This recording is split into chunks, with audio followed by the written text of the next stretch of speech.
Le Da Fresh Morning, c'est 104.5 tonnes de bonne humeur. Tous les matins, la meilleure radio de la capitale. Sur les 104.5 Urban FM et la station urbaine, nous sommes avec Jean-Paul. Jean-Paul, bonjour. Bonjour Da Fresh. Comment tu vas ce matin? Ça va, ça va. Tu es sur une nouvelle sortie cinéma ou bien? Il n'y a pas de nouvelle sortie, hein? Bon, j'attends. Après Oppenheimer et puis, bon. et puis Napoléon, pas bon. Bon, on va suivre peut-être Bob Marley aussi, One Love. Oh, C'est que ça va donner. c'est pas du grand cinéma, ça. C'est des biopics. Non, mais Le il y a. seul biopic qui m'a impressionné, c'est Pentagon Papers. Et puis The Beautiful Mind. Oui, aussi. Voilà. Bon. Moi, j'adore les films de science-fiction. Il y a Dune 2 qui doit sortir à la fin de ce mois-là. La deuxième partie du film de Jacques Villeneuve. Denis de Villeneuve.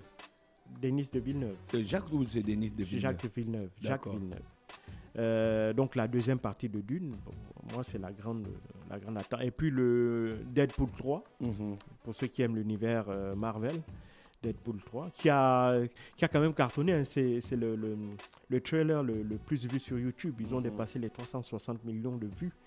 Donc ça veut dire que c'est un film qui est très attendu. On va voir ce que ça va donner. L'actualité internationale nous emmène où ce matin? On va essayer de comprendre le pavé jeté dans la mare par Emmanuel Macron avant-hier, au sortir de la conférence de Paris sur l'Ukraine. Il faut savoir que la France a abrité une conférence de tous les pays qui soutiennent l'Ukraine, qui soutiennent militairement l'Ukraine. Et donc il s'agissait de voir dans quelle mesure est-ce que ces alliés-là pouvaient essayer d'organiser leurs forces en vue de compenser éventuellement un blocage américain, parce qu'il faut savoir que Joe Biden n'arrive toujours pas à débloquer les 60 milliards de dollars qui sont bloqués par le Congrès.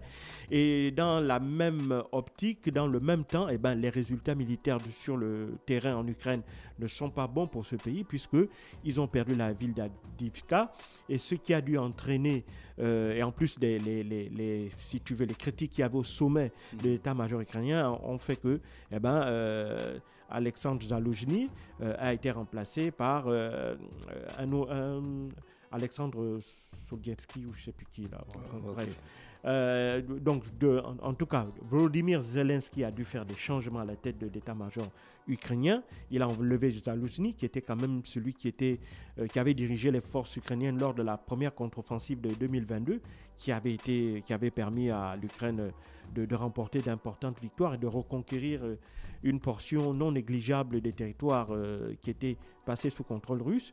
Mais depuis lors, la dernière contre-offensive de l'été dernier, qui a été un véritable échec, et ensuite le fait que la Russie continue à engranger petit à petit des territoires, contrairement à ce que l'on veut dire dans une certaine presse où on pense que le conflit est figé. Non, en fait, c'est la volonté des Ukrainiens maintenant de tenter de figer le conflit parce qu'ils sont passés dans une phase défensive. Leur contre-offensive s'est heurtée à une espèce de mur russe. Et donc, à partir de là, ils n'ont pas pu avancer. Et c'est maintenant les Russes qui sont en phase d'attaque. Et donc, ces Ukrainiens-là sont obligés maintenant d'être en position défensive. Et face à cela, ils ont aussi un problème d'équipement. Ils manquent de munitions, ils manquent d'obus, ils manquent d'armes, tout simplement, pour pouvoir faire face à la Russie qui, elle, dispose des moyens dont elle a des moyens nécessaires pour pouvoir continuer à avancer, à mener son offensive. Et donc, c'est dans ce cadre-là que Emmanuel Macron donc, a organisé cette conférence-là sur l'Ukraine. Et donc, au sortir de la conférence, au sortir de ce sommet, il a tenu une conférence de presse. Et au cours de celle-ci, il a annoncé qu'il y avait été fait l'objet de la question de l'envoi de troupes européennes sur le sol ukrainien en vue de soutenir, si tu veux, les forces ukrainiennes qui sont en difficulté. Donc, en plus d'envoyer des armes et des munitions, selon lui, il faudrait maintenant ne pas écarter l'option d'envoyer des troupes au sol, donc des combattants. Parce qu'il faut savoir qu'il y a déjà des troupes européennes qui sont en Ukraine, notamment dans le renseignement, notamment dans la formation des soldats ukrainiens, dans la maintenance des équipements occidentaux qui ont été envoyés en Ukraine, parce que les Ukrainiens n'ont pas forcément la la main sur la maintenance et sur tout ce qui concerne la réparation de ces équipements-là. Et donc, on a déjà sur place, comme je l'ai dit, dans la maintenance, dans la formation et dans le renseignement, il y a des Occidentaux, des Canadiens, des Américains, des Français, des Britanniques, des Polonais. Ils sont, ça on le sait, c'est documenté, c'est vérifiable. Il y a déjà des troupes occidentales en Ukraine. Mais il n'y a pas de force spéciale, il n'y a pas de troupes de combat au sol. Et donc, c'est justement cette espèce de ligne-là que Emmanuel Macron voudrait franchir en disant que si l'Ukraine a de graves difficultés, parce qu'il ne faut pas aussi oublier que l'Ukraine a perdu énormément de combattants lors de cette contre-offensive ratée. Maintenant, quel est le nombre de morts que l'Ukraine a eu? Il faut savoir que du côté ukrainien comme du côté russe, il n'y a pas de chiffre officiel. Enfin, l'Ukraine a dit dernièrement qu'ils ont perdu 31 000 soldats, ce dont je doute fort, parce qu'au regard des défaites qu'ils ne font qu'accumuler, au regard des efforts immenses qu'ils mettent en œuvre qu'ils ont mis en œuvre pour essayer de lancer la seconde contre-offensive, et aussi au regard de la prescription qui ne cesse de s'élargir, parce qu'il faut savoir qu'avant, c'était à partir de 40 ans que les hommes étaient conscrits pour aller au combat. Maintenant, c'est descendu jusqu'à 30 ans. Maintenant, je pense qu'ils vont même aller en deçà de 30 ans pour aller jusqu'à 25 ans.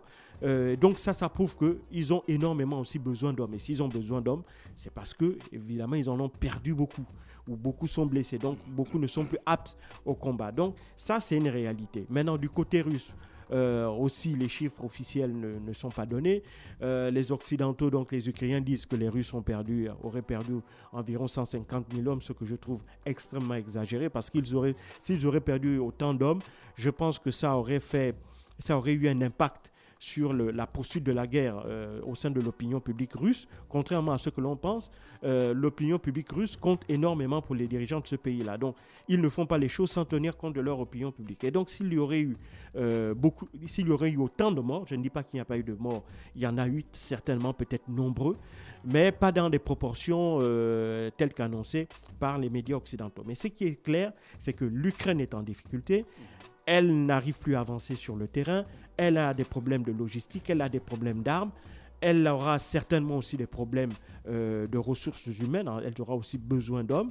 Et donc, je pense que c'est pour pallier déjà à cette éventualité-là que Emmanuel Macron a essayé d'anticiper en disant qu'il faudrait donc déjà qu'au-delà des soutiens en armement, au-delà du soutien financier, il faudrait que, également, si l'Europe veut absolument empêcher que la Russie ne remporte cette guerre, eh bien, il faudrait que l'Europe commence à envisager l'idée d'envoyer des troupes, des soldats au sol pour aller combattre. En fait, Emmanuel Macron, il veut la guerre. Lui, il estime que cette guerre-là en Ukraine, c'est une guerre pour la protection de l'Europe, pour la défense des valeurs de l'Europe, pour la défense de l'intégrité territoriale de l'Europe. Ce qui est quand même assez étonnant pour un pays qui n'est pas membre de l'OTAN, qui n'est pas membre de l'Union européenne. Comment est-ce que ces Européens-là peuvent estimer que ce pays-là constitue le symbole même de la défense de leurs valeurs, alors qu'on sait qu'en matière de démocratie, de droits de l'homme, l'Ukraine n'est absolument pas un exemple. L'Ukraine, c'est une plaque tournante du trafic d'armes. Ça, tout le monde le savait jusqu'avant le déclenchement de la guerre en 2022. On sait que l'Ukraine, c'est l'un des pays les plus corrompus au monde. C'était même le pays le plus corrompu en Europe depuis avant le déclenchement du conflit en 2022. Tout d'un coup, tout ça a disparu. Comme par enchantement, l'Ukraine est devenue une démocratie. L'Ukraine est devenue un pays où on respecte les droits de l'homme, où on respecte l'opinion publique. Alors on sait très bien qu'aujourd'hui, il y a en matière de liberté d'expression aussi, la presse, elle est muselée. Il y a une seule presse qui est admise en Ukraine, c'est la presse qui soutient, si tu veux, la doxa gouvernementale. Donc, si une presse ukrainienne essaye de s'écarter, si tu veux, de discours officiel, eh ben cette presse-là est immédiatement censurée. Et en plus, on le sait, l'Ukraine, en tant que pays démocratique, Volodymyr Zelensky a annoncé qu'il n'allait pas organiser l'élection présidentielle. Ça n'a pas fait l'objet ça n'a pas contrarié les alliés ukrainiens en Occident, alors que dans le même temps, notamment la France, il faut savoir que lorsque Assimi Goïta au Mali avait expliqué qu'il ne pouvait pas organiser des élections alors qu'une partie du pays était aux mains des djihadistes, alors là, véritablement en Europe, les gens se sont levés pour dire que ce n'est pas normal, qu'il fallait organiser absolument ces élections. La même chose au Burkina, il fallait rendre le pouvoir aux civils. Donc, tu vois qu'on fait cette espèce de 2 poids 2 mesures, c'est-à-dire que lorsqu'on est en guerre contre les terroristes dans un pays, on doit organiser des élections, mais lorsqu'on est en guerre aussi contre évidemment un pays étranger qui veut s'accaparer d'une partie de votre territoire, et bien là, on doit considérer qu'en l'occurrence que l'élection n'est pas importante et qu'il faut d'abord combattre l'ennemi. Donc, c'est ce double langage-là qui, malheureusement aussi, vient un peu brouiller le discours de la France à l'international. Mais derrière, il y a eu rapidement aussi des réactions de la part des pays occidentaux, des alliés de la France, qui étaient présents lors de cette conférence-là. Les uns ont estimé que cette question-là n'a pas fait l'objet de discussions véritables lors de ce sommet-là, et que, de toutes les façons, il n'y a pas de plan d'envoi de troupes au sol en Ukraine. Pour eux, si tu veux, le modus operandi pour permettre à l'Ukraine de remporter cette guerre, c'est de leur apporter des armes et des munitions dont ils ont besoin, et aussi de l'appui en renseignement. Et donc, pour le moment, tant que les Ukrainiens n'auront pas d'armes et de munitions, en réalité, ils ne pourront pas remporter cette guerre. Et donc, pour eux, ce n'est pas en envoyant des troupes au sol que la donne pourrait changer, mais tout simplement en envoyant les armes et les munitions dont l'Ukraine a besoin. Maintenant, ces armes et munitions viendront quand? On ne le sait pas, parce qu'il faut savoir que Volodymyr Zelensky lui-même a dit que sur le million d'obus qui lui avait été promis dès l'année passée pour cette année, seuls 30% des obus ont été livrés. C'est à peu près 300 000. Il faut savoir que 300 000 obus, c'est moins que ceux que utilise la Russie en un mois. Il faut savoir que le rapport de force en termes d'artillerie est de 1 sur 10, c'est-à-dire que quand les Ukrainiens tirent un obus, les Russes en tirent 10.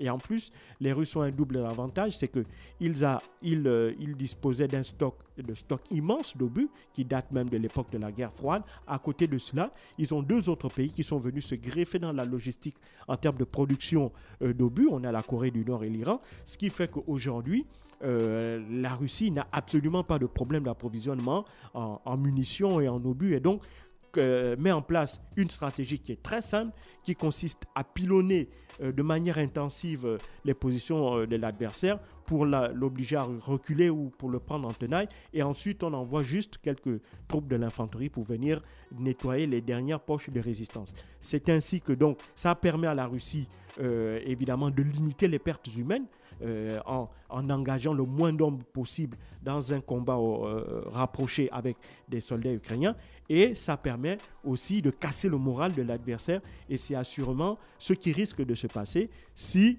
dans les semaines ou dans les mois qui viennent, l'Ukraine ne dispose pas de moyens supplémentaires en termes d'armes et de munitions. Or, pour le moment, le gros pourvoyeur d'armes et de munitions, c'est les Américains. Or, les Américains, ils sont en pleine campagne électorale. Il faut savoir que Donald Trump vient de remporter les 2 dernières caucus. Donc, on a en Caroline du Nord, qui est le fief, qui est censé être le fief de Nikki Haley. Donald Trump a remporté là-bas, et il vient aussi de remporter dans le Michigan. Donc, ce qui fait que... Et Biden aussi a gagné. Biden aussi a gagné dans le Michigan, mais Biden... Bon, en fait, ça, c'est les résultats sortis de je ne sais pas encore officiels. Par contre, j'en avais parlé ici, dans le Michigan, il y a plus de 50 000 bulletins blancs, notamment de la minorité musulmane. J'avais expliqué ici qu'il y a 8 États où il y a 3,5 millions de musulmans. Et notamment dans le Michigan, il avait remporté face à Donald Trump d'un écart d'à peu près 40 000 voix grâce au vote des musulmans. Et donc, les musulmans aujourd'hui sont vent debout contre Joe Biden à raison du soutien qu'il apporte à Israël dans la guerre dans la bande de Gaza. Donc, tout ça fait qu'aujourd'hui, la victoire de Joe Biden pourrait être remise parce que ces électeurs musulmans-là estiment que si Joe Biden ne change pas de tir dans sa politique dans le Moyen-Orient, il n'aurait d'autre solution que de voter blanc ou de ne pas voter du tout. Et ça, évidemment, c'est une mauvaise... Mais Joe Biden, il fait les primaires contre qui? Il fait les primaires contre contre le Bob Kennedy Jr., le petit-fils de Bob Kennedy, le grand frère de John Fitzgerald Kennedy. Il fait des primaires, je crois qu'il y en a 2 ou 3, mais c'est des gens qui ne sont pas très médiatisés, parce que les grands groupes, un peu comme en Europe, je ne dirais pas qu'il y a une censure, mais je dirais que tout est fait en réalité sur le plan médiatique pour ne pas essayer de mettre en avant ces autres candidats-là, étant donné que les grands soutiens financiers démocrates ont déjà choisi leur candidat, c'est Joe Biden, et c'est Joe Biden qui est mis en avant. Donald Trump, lui, c'est contre Nikki Haley. Alors, Nikki Haley, elle poursuit toujours la campagne. Elle ne veut pas laisser tomber. Pourquoi? Parce qu'elle en réalité, elle a 2 stratégies. Elle sait qu'elle ne pourra pas remporter face à Donald Trump, mais elle se dit, soit le plan A, c'est que Donald Trump est frappé d'inéligibilité à l'issue d'une condamnation dans l'un des multiples procès qui l'attendent et qui vont continuer d'ici novembre. Et donc, peut-être qu'un de ces procès-là pourrait faire tomber Donald Trump. Et donc, dans ce cas-là, elle se retrouverait comme la seule candidate du Parti républicain. Et celui-ci n'aurait d'autre choix que de la valider pour être candidate lors de l'élection de novembre prochain. Soit le plan B, c'est-à-dire qu'elle continue quand même, parce que ça lui donne une exposition médiatique qui pourrait lui servir dans 4 ans. En se disant que dans 4 ans, de toutes les façons, Donald Trump ne pourra pas se présenter. Et donc, puisque les Américains disent qu'on ne fait pas plus de 2 mandats, maintenant ça dépend. Est-ce que c'est plus de 2 mandats consécutifs ou bien plus de 2 mandats, 2 mandats consécutifs ou bien plus de 2 mandats tout court? Maintenant, parce que je me dis que la question pourrait aussi se poser si Donald Trump remporte l'élection, et est-ce qu'à la fin de son mandat, il ne pourrait pas être tenté de vouloir briguer un 3e mandat en quelque sorte. Bon, mais ça, c'est une autre paire de manches. Mais elle se dit qu'en continuant, elle pourrait avoir cette exposition médiatique qui pourrait lui permettre de montrer aux Américains qu'elle pourrait être une alternative après Trump, sur le plan une post-Trump, d'accord? Donc elle se dit que là, et donc elle use donc de cette image-là en attaquant Donald Trump, mais elle n'attaque Donald Trump non plus pour essayer de le diviser de sa base ou bien pour élargir la sienne. Elle sait que c'est quasiment impossible, mais au moins elle essaye de donner l'image d'une femme politique engagée avec des convictions fortes et une femme politique qui est aussi qui table sur l'avenir pour évidemment être celle qui pourrait participer ou qui pourrait prendre en main les destinées futures des États-Unis d'Amérique. Donc, grosso modo, c'est un peu dans cette stratégie-là qu'elle se trouve. Et donc, les Américains ne veulent pas, l'aide ukrainienne est bloquée par les républicains et sur le terrain, les Ukrainiens ont du mal à avancer parce qu'ils n'ont pas d'armes, ils n'ont plus suffisamment d'armes, ils n'ont plus suffisamment de munitions, et les Européens aussi ont du mal à produire ces armes et munitions pour pouvoir aider les Ukrainiens parce que leur industrie, elle avait été, au cours des 30 dernières années, elle a été soit délocalisée, soit totalement mise à l'arrêt, l'industrie de l'armement. Et donc, ils essayent seulement, ce n'est qu'après les événements du 24 février 2022 qu'ils ont donc décidé plus ou moins de relancer une industrie de l'armement en Europe. Mais évidemment, pour que cela puisse prendre, cela demandera énormément de temps, voire 2025-2026. Or, l'Ukraine fait face à de graves problèmes maintenant. Merci Jean-Paul pour l'actualité internationale ce matin sur les 104.5 Urban FM, la station urbaine dans le Da Fresh Morning, le réveil matinal au plus de la capitale sur la radio, la plus de la capitale. On va en musique et on se retrouve juste derrière. Le Da Fresh Morning, c'est 104.5 tonnes de bonne humeur. Tous les matins,